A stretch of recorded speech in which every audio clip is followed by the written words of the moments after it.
שלום, אני שאול בן אדרת, שף ובעלים של מסעדת קימן בתל אביב. המתכון הראשון זה סלט סלק, סלט סלק טרי. מה שאני לוקח זה סלט סלק טרי, לא מבושל, חתוך לקוביות.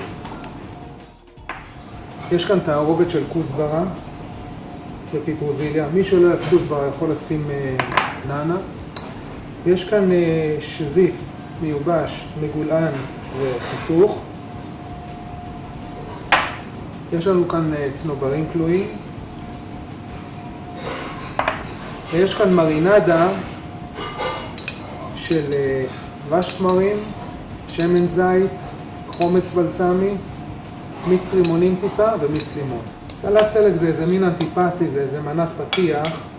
אני דווקא חשבתי להגיש אותה בכוס אישית לכל סועד, שזה יהיה מונח על השולחן לפני שאנשים מגיעים.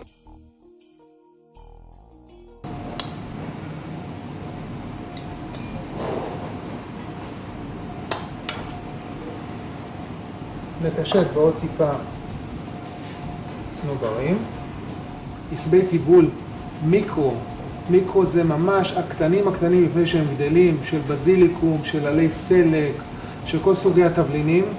יש לזה טעם מרוכז, זה טעים, זה נורא מרענן, וזה משהו מעניין על הצלחת או על הכוס הדשה.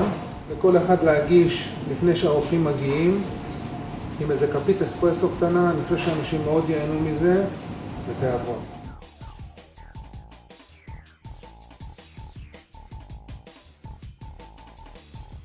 אחת המנות, אני חושב, הקלאסיות, שבדרך כלל בכל הבתים מכינים, זה צלי, איזה נתח של בשר, עשוי בתנור, בדרך כלל עם איזה רוטב מתקתק, של שזיפים, פירות יבשים, כל מיני דברים כאלה, ולזה מוסיפים דלת או בטטה או כאלה דברים. מה שאני החלטתי לעשות זה משהו טיפה שונה. אני בישלתי את שלושת המרכיבים בנפרד. את הדלת אפיתי בצורה כזאת, שלמה, ממש שלמה, בתנור. וזה אני אוסיף אספרגוסים.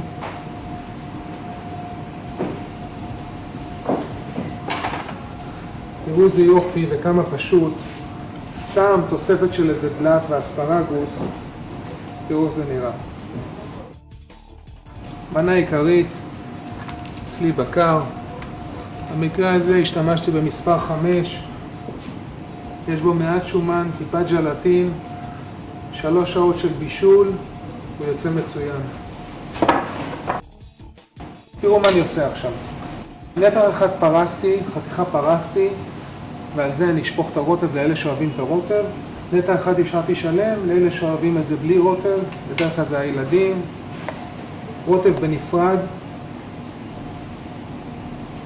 זה רוטב של דבש ויין, תאנים ושזיפים. חלק מהשזיפים טחנו כדי לקבל את הטעמים של המנה.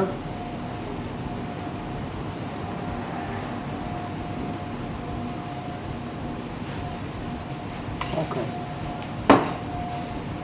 איך נעשה את זה מיוחד? פרחי מאכל, חרציות, אמנון ותמר, אפשר גם לאכול את זה, אפשר לעשות מזה ריבות. אפשר לקשט עם זה קינוחים, ובמיוחד המנה העיקרית שנקשט, ותראו איך שזה ייראה. תראו איזה יופי. כמה פשוט, כמה מיוחד.